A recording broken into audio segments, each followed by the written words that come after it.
Cam Hawkins, and I'm joined by Indianapolis Colts cornerback Isaiah Rodgers.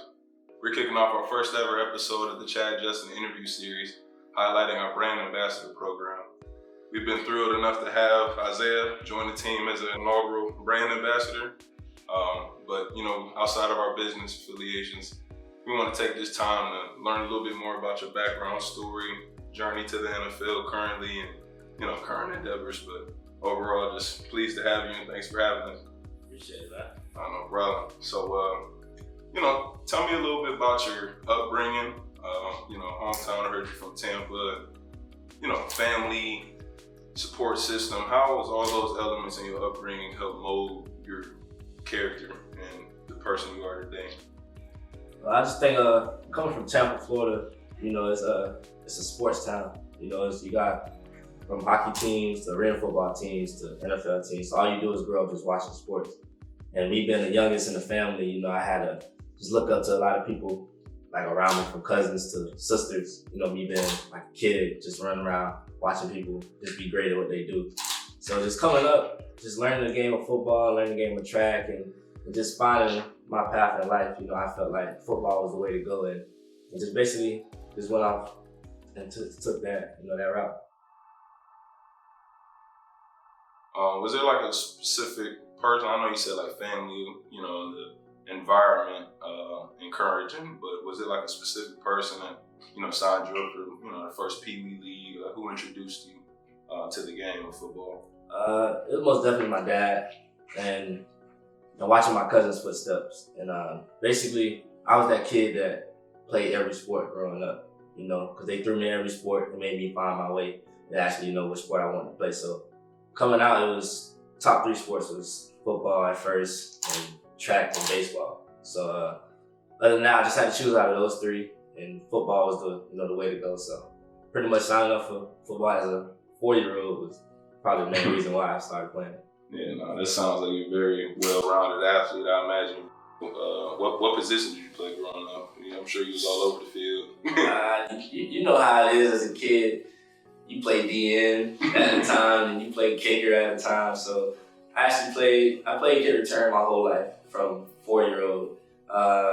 Played quarterback, played running back, played wide receiver. But at the size I was, I knew I had to play a skill position. So the DN only lasts a year. You just play that as your first year. Mm-hmm. So pretty much every position that you think of.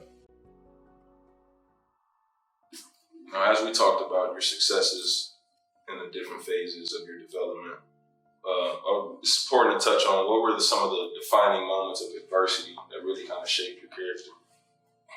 I have to say, going back to 2013, I was a 15-year-old kid, first day of summer, June 8th, which was a few days ago. Me losing my dad, I lost my dad to police brutality. And first day of summer, it was a moment where, we always went down to Bradenton, Manatee County, and he was down there as well. The whole family was down there. We had a cookout, and we always did it first day of summer. And, getting that call, that I lost my dad, from my mom and from my sisters, and crying, not understanding what was going on. From that moment, being 15 and being the youngest of two other siblings, I knew I had to grow up, you know what I'm saying? And from that moment, I transferred high schools. I ended up leaving my sister at another school, went to the same high school my freshman year. But I mentally was out of there. So I ended up transferring schools and left her. She was a senior. I was now a sophomore at the time. And, we just, we were still in the same household, but, different schools. But I just basically had to be an adult at age, 15. So pretty much just losing my dad at that age, knowing that I had to grow up and be the man of the house, for my 2 sisters and my mom. I think that, that molded me to who I am today and led me to becoming, a man from a young age. No, that's important. I think everybody has that. We have peaks and valleys in our journey, and when we go through those valleys, it sometimes provides a guiding light or a restructure of things. So that's very touching for you to share. And I can only imagine the trauma around that time, but you're a spitting image of resilience.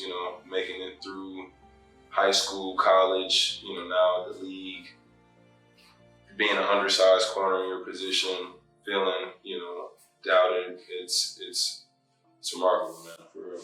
I appreciate it. It's kind of a reset button for you, going from high school to college, being top dog on your football team. How was that reset button for you, work ethic wise, being a freshman again on a new team? It was different. Coming out of high school, being the top guy, getting to do whatever I wanted to do, can play any position I wanted to play if I asked to. And just coming in, at UMass, I was recruited as an athlete. So I didn't know if I was going to play receiver or, corner. So I actually went in on day one, went straight to the corner and knew I didn't want to play the offensive side because I had to make a decision whether I wanted to be hit or whether I have to tackle people. And I knew I didn't want to even take those shots in college. So, I ended up taking advice from probably like 10 people in my family, from my mom to uncles to cousins to even my sister. And my sister was a college athlete at the time too, so she went through the transfer process before I was even a freshman. So I, got a lot of advice from people like that, and I went the cornerback route, and that's how everything popped up.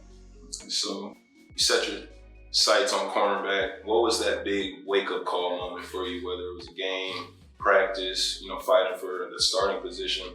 What was also the motivation behind that too? Probably day one. From literally the first day I actually woke up late. Not having that parent wake you up, go to school. So that was a shocker to me. And I ended up waking up 10 a.m. Workouts was at 6 for the freshmen. Damn. So I woke up, that mini heart attack all us athletes get, and I instantly thought I was done, thought I was gonna get sent back home, so I ended up going back to the facility around 10, didn't know what to say, just told them straight up, I was honest with them from day one. Told them I woke up late, not used to it. I got punished, it was what it was, but from that moment I was like, I know that's not gonna happen again. Never was late again the day after that. And that was my wake up call was, I gotta start being an adult now, even at age 18. Absolutely. And knowing the learning curve and the challenges ahead, how did you come into embracing your role, as a rotational defensive player, but then making such a special teams impact? Just, controlling what I can control, and then looking at the guys and looking at the work they put in, and knowing that, if I can continue to do what I'm doing on my end, I'll be in the position that they're in. And just knowing that, any given Sunday, your name can be called, and just being ready. So just stand in the playbook, just stand in the film, and knowing that, I never know when my name will be called as well from the defensive side, and also with special teams. So, you never know what role you have to play. Just always be ready.